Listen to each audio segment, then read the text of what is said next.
Hello, everyone. My name is Waad Al-Kateab. I'm a Syrian filmmaker and activist, and I'm here today to have a conversation with Richard Ladkani, another amazing and brilliant filmmaker who I met, I think, 5 years ago, Richard, or six Yeah, years ago. 6 years, Sea of Uh, Shadows, right? yeah, you had The Sea of Shadows. I had my first film for Sama, and we just connected. I think it was really amazing how that year was really like we became friends from that time, and I've been watching all your films since that time. And when I've heard about Yanuni, I wasn't really, expecting what to see.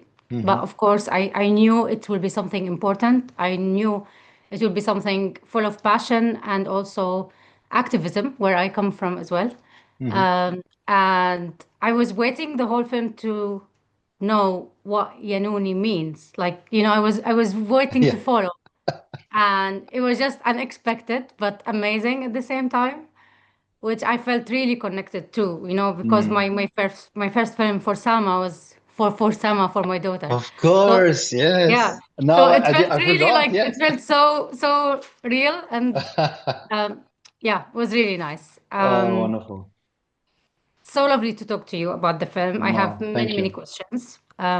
But of course, first I Thank really you. want to say how brilliant is it and how great job is it's always like this with your films, but more and more I think we feel there's so many things around the world which we felt, very overwhelmed, we're not able to follow. We sometimes feel like numb or like far away, but it does really like impact all of us, and it is in the heart of everything is going on. Yeah. And that's where you come here. How did this all happen? How did you meet Juma? Like, how the story came? No, thank you. Look, first, thank you for your nice words. And I totally forgot the similarities to Forsama, the baby and everything. So that's amazing. But thank you for the nice words. You see, the story started just when Sea of Shadows finished, like it was literally at that time when we premiered the film that I saw so many images of the Amazon burning, and they were losing so and so many hectares every day, and this many soccer fields. It was on CNN and the New York Times. And I thought that there isn't really a big, beautiful film on the Amazon that I can remember that will connect me to the topic in a way that I truly should care so much more of what is happening there. It's the biggest ecosystem in the world, and I didn't understand really why is it burning and what's happening. So I was thinking maybe there's a film there. Maybe I can focus on this. And I had no idea about the Amazon in the beginning. I was literally thinking, I did the elephants and then I did the Sea of Cortez in Mexico. And then why not do the Amazon? In a way, it feels like a trilogy. But what I didn't understand in the beginning was how much of this fight is actually about the indigenous people. I thought it's the forest is burning and we need to save the forest, but only much later did I understand that it wasn't the forest so much that uh, is in the foreground, but the indigenous people who are being killed because they are the defenders of the forest and they are the front line of defense for this war that is going on against the lung of planet Earth, the Amazon rainforest. And so I started to, instead of looking at how do we save the trees, I was like, how do we save the indigenous people of the Amazon? And that's how I heard about Juma for the first time. I was looking for good characters that could tell the story because I always like to look at, the people of the film and I mean like the voices, human voices that could be representative of the issue. And I heard about this amazing activist, an indigenous woman who's at the front of the fight, who's survived attempts on her life and is basically one of the most recognized frontline fighters. But I had never heard of her before, and she wasn't that famous, to be honest, in the Western world. In our kind of like Europe or the United States, people had never heard about Juma Shipaya, and I started to get very curious. And but I didn't understand at that time that she was actually in hiding because I couldn't reach her. There was no way to connect to her. And then it was a journalist from Brazil who liked my work, who said, "Why don't you meet Juma and I can make the introduction?" but you must know that she's in hiding because she had just survived the sixth attempt on her life. They tried to poison her and she survived barely. And she had gone into the forest to retreat from the world and from everyone. And so I'm going to make an introduction and I hope she will respond well to your idea of making a film. And that's how it came to be. You know, this was in the early 2020. I think in March or February or March, we connected for the first time. And it was on this very first call, just like this one, where I felt her strength of character and her poetry in how to reflect upon the activism and the work and the fight. It wasn't just like, yes, we're defending ourselves and we're fighting against these invaders. She has this poetry that goes under your skin. You know, when she speaks, she reaches my heart and everyone's heart. And I felt, wow, like she will be able to connect to so many people and talk about the issue in a way that people are going to listen, you know? And that's when I proposed to her to make this film together as a partnership. You know, I said, I would love for you to be the producer of the film. Even we talked about co-directing, but then that didn't work out for her because it was too much work and it conflicted with her work at the Ministry of Indigenous People, which later happened.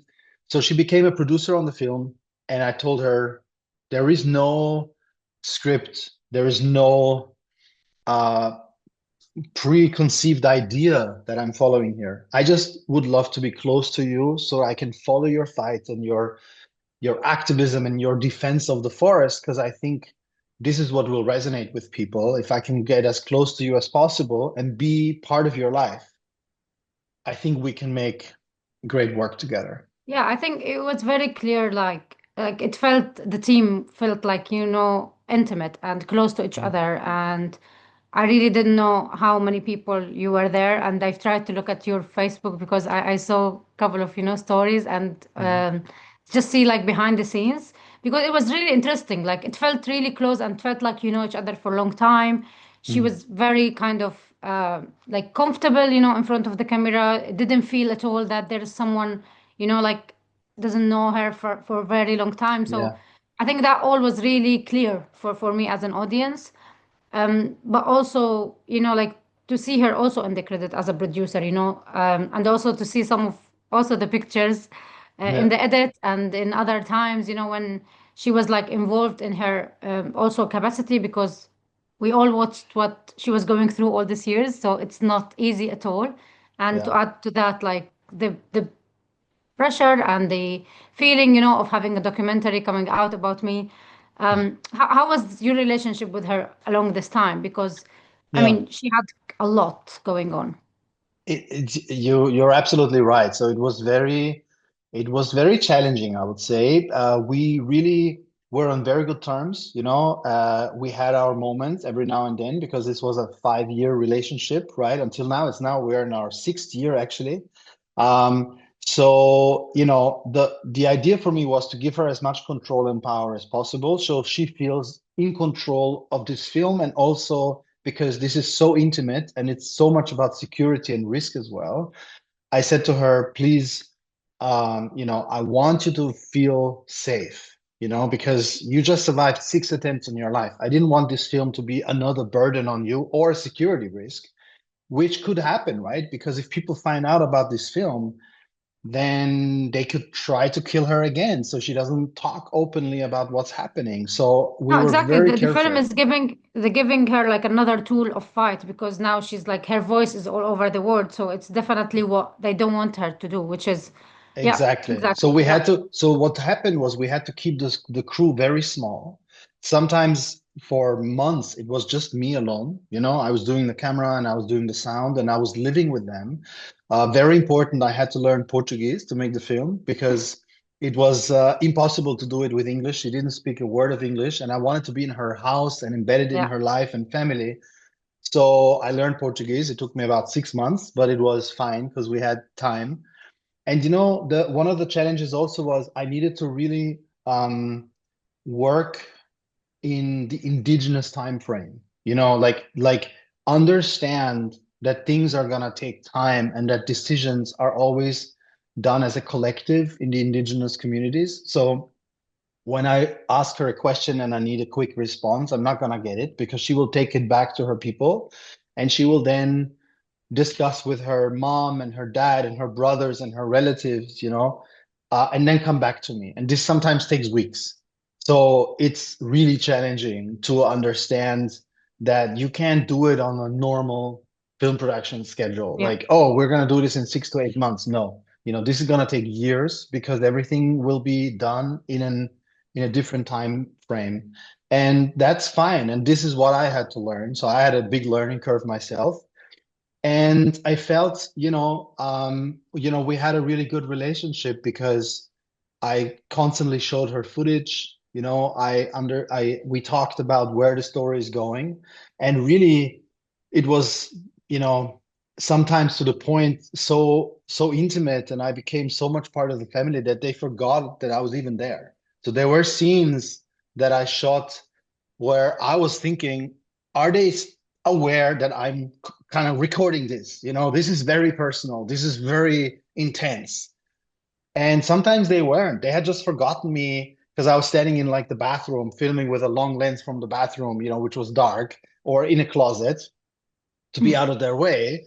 And then they would just laugh when I would be like, excuse me, hello, I'm I'm still here. here, and they would laugh because they would be like, Richard, you have become like this table in the corner that you forgot even exists. It's just Yeah. there. But so this was kind of interesting, and it was also a way, I think, to achieve this intimacy in the film.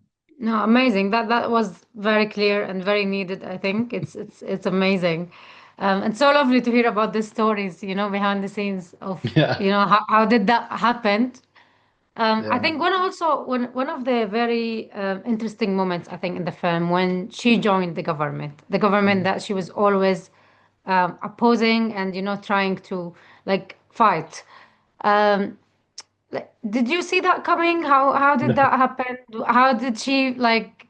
I don't know. The Yeah. whole thing was really like, I mean, too much, but it's really nice. It was crazy. We had no idea. We started this film in 2020, and the election happened the end of 2022, 23. And that's when she was called into office in 23. So 2.5 years after we started production, I had no idea this was going to happen.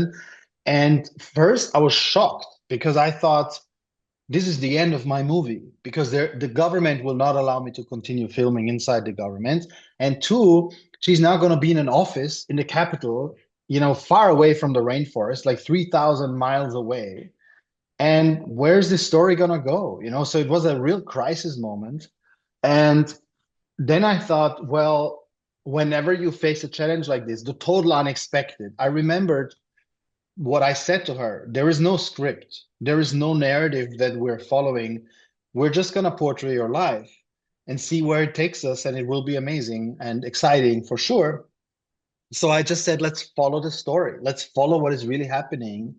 And then I understood the potential that this has, and how incredible it was for her to suddenly have power and to suddenly have to lead, and be seen by the indigenous people as the solution. Now you are in government, you have your own ministry, you are the Secretary of Indigenous Rights, so please solve all our problems like Yeah. tomorrow. And she realizes this is not going to happen.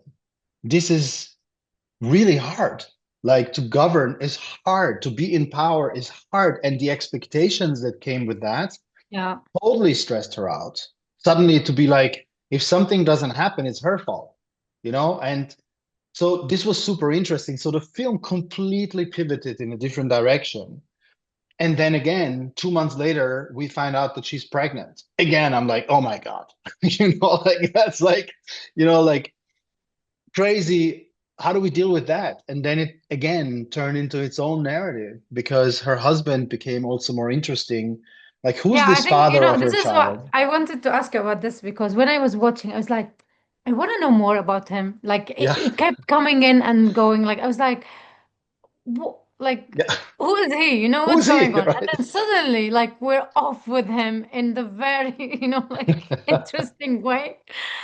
Yeah, It like was crazy. also like did you decide this editorially later when you were in the Yeah. edit, or did you where you this was reflection of how the process even came. Like, It was really how the film portrays it is how I experienced it. So I knew him for probably 6 months um, before I was able to go with him on the first mission. And he didn't tell me anything. And also Juma did, like, I didn't know when we started this film that she even had a husband. She didn't talk about it, right? And then suddenly there's this guy that I meet for the first time, as you see it in the film, when she picks him up at the airport, and they don't talk much, and he's very quiet, and he's super secretive. But I see he's opening this case with a huge gun, and I'm like, okay, what does he do? He's government, so okay, he's not a criminal, right? He's not private security. So then I'm like, okay, who does he work for? IBAMA. What is IBAMA, right? So I was like, oh my God, it's this environmental agency that goes after the criminals. And then I thought, wouldn't it be interesting to go with him and to show what he does for two reasons? One, Juma would never be able to go to the front line of the fight because if she goes to these gold mines, they would just kill her. Like it's an indigenous shows up in these areas, you're dead. They don't want witnesses. So I could never, through her eyes, I could never see the devastation that is being caused by these people. And two, he's going to be the husband and father of her future child, of their future child. And she really worries about him going away and yeah. not surviving and being in a very dangerous area. So I'm like, what do you do?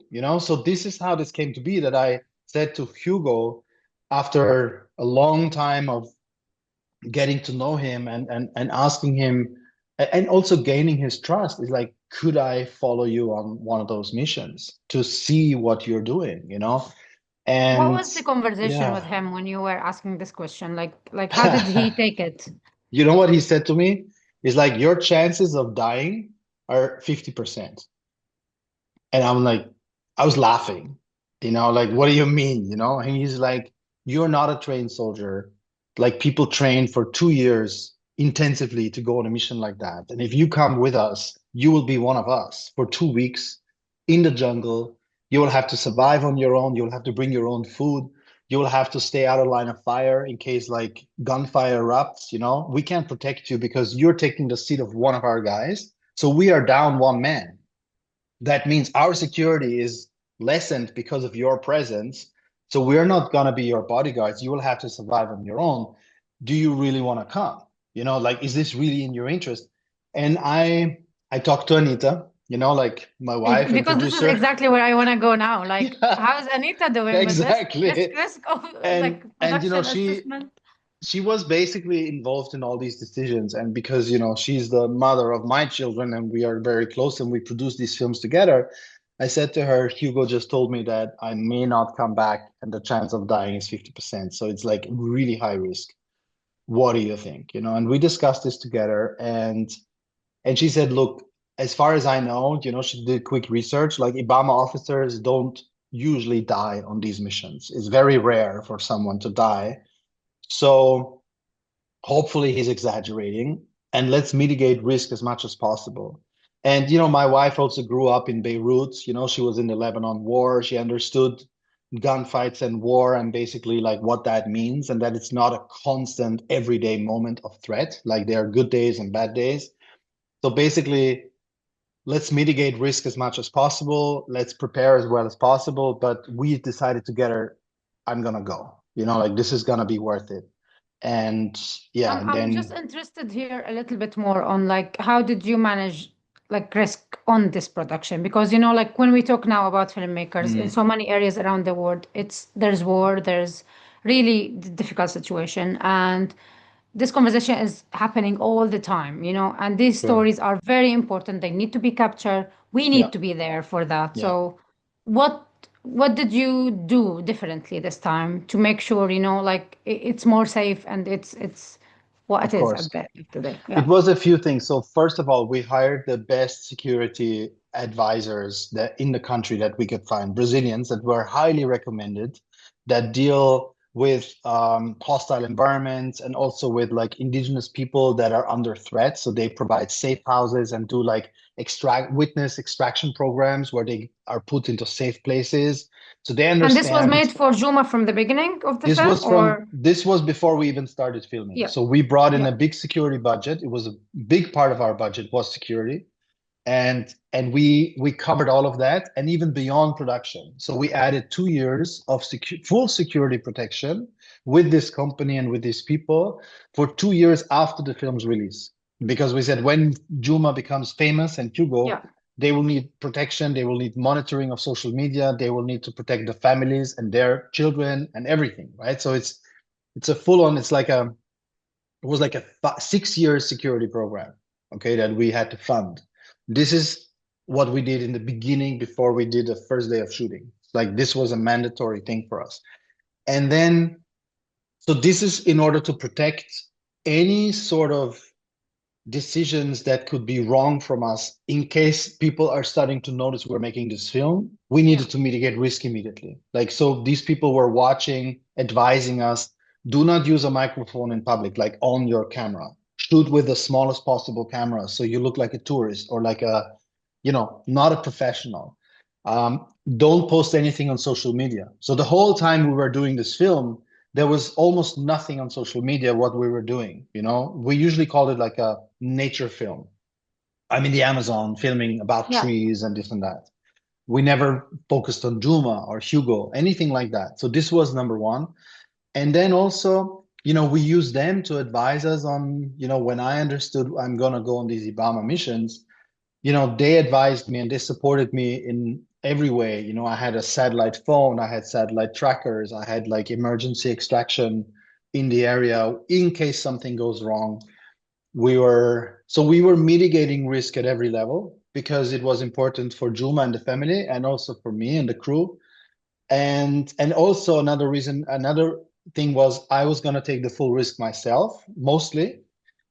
So it would just be one person. It would be me, and then I did hire a second person who had a lot of experience with Ibama, a Brazilian who has been shooting with them, and we were alternating between us. So we kept it down to this one-person crew in order to focus all the risk, basically assessments and mitigations on this one person, which made it so much easier, right? yeah. So this was very important for us. Amazing. And now, like, with the film being out, like you've been to every maybe single festival and It looks everywhere. like it. And I watched actually, I didn't watch the film at that time, but I met Juma in Sheffield. She was Yes. there with the film as well. Um, yeah, how do you feel now? Like, what do you feel the film is like? What do you think people are taking away, or like like Yeah. it's an amazing reaction. Like I've heard about it from many people, and I kept telling them, I know them. It's brilliant. It's really coming together, like we wanted to make this film an indigenous film, and this was something that Juma was, very proud of, and also really wanted to be at the heart that this is a film from the indigenous territory to the world. That's what she always called it, Yanuni, from the territory to the world. And she's living this right now because she has the full support of the indigenous community, of her community, of other communities, even of the Ministry of Indigenous People. They all love the film and are pushing it. So we have a big impact campaign attached to the film because we want to explain a lot of background information of like what's going on with these gold mines, what is going on in indigenous territories with the ministry. So Rewild and Earth Alliance, who are both partners with our production company and with the whole project, and especially the Juma Institute, are running this campaign. They brought the film to COP, for example, which was in Brazil this year. Yeah. The Conference of the Parties, the biggest environmental kind of gathering of powerful leaders in the world. So we showed the film 3 times there. We've been touring to, I think, 40 festivals now. I did about 30, Amazing. not all of them, but like a Yeah. lot. We won more than 20 festivals, so that's also wonderful. A lot of wins. On the flip side of things, for whatever reason, it's the most difficult time to sell documentaries. We haven't sold the film. So with all these successes, it's still kind of noticeable that the big streamers are shying away from certain kinds of films. So environmental films and indigenous rights or women's rights, they're not trending. So people are not buying, which is crazy.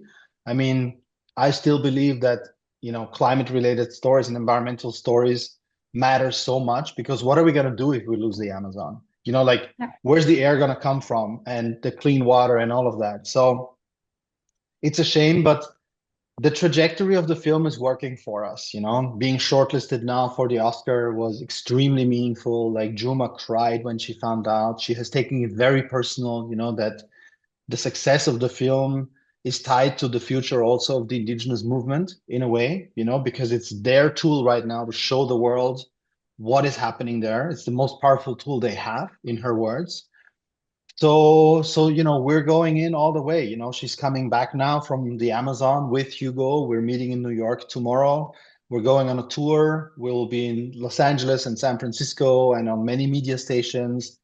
We're trying to get the nomination because, any film that gets to that level gets so much more exposure, so much more talked about in the media and the press.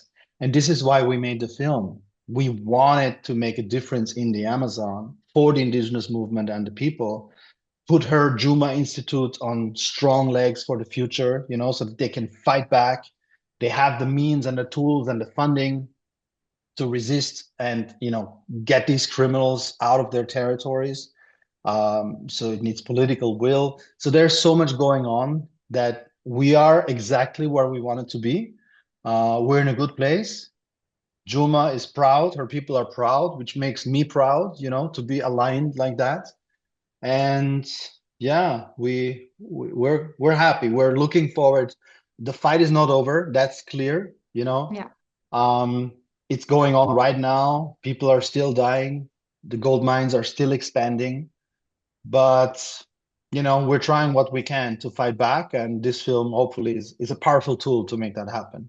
No, I think you're trying so much, and to Juma specifically, like it's her life, and this is, as you said, like the film is one tool, but she's gonna keep fighting forever, and Yanuni now is the future, Yeah. and I really hope to see this film every possible place and more, and like you're in an amazing place, but I know that you have also a lot to push and you should keep pushing. And yeah, it's really sad always. Like every year we have this conversation with films who are very important, very beautiful, and very like the whole topic is amazing. And we come back always with the same conversation. There's no like the big streamers and the big broadcasters are not in this conversation where Yeah. they should be. Um, However, I think that does not mean anything for any of us. We have to keep pushing. We have to keep fighting. And you just said that, like, why did you make the film and where this going? And Hmm. that's like an amazing cause and tool, and we should keep fighting for this. It Thank was you. amazing talking to you, and I just feel like I relived the film again in different perspective. Thank you. And I wish you all the best to you, to Juma, to all the team, and to all the indigenous people who are fighting for their rights. And good luck with everything. And hope to see you soon. Thank you so much, Watt. These were beautiful questions. We had a good conversation. So thank you. And thank you. Good luck. Fingers crossed, right? All Thank right. you. Thank you so Take much. Good care. luck.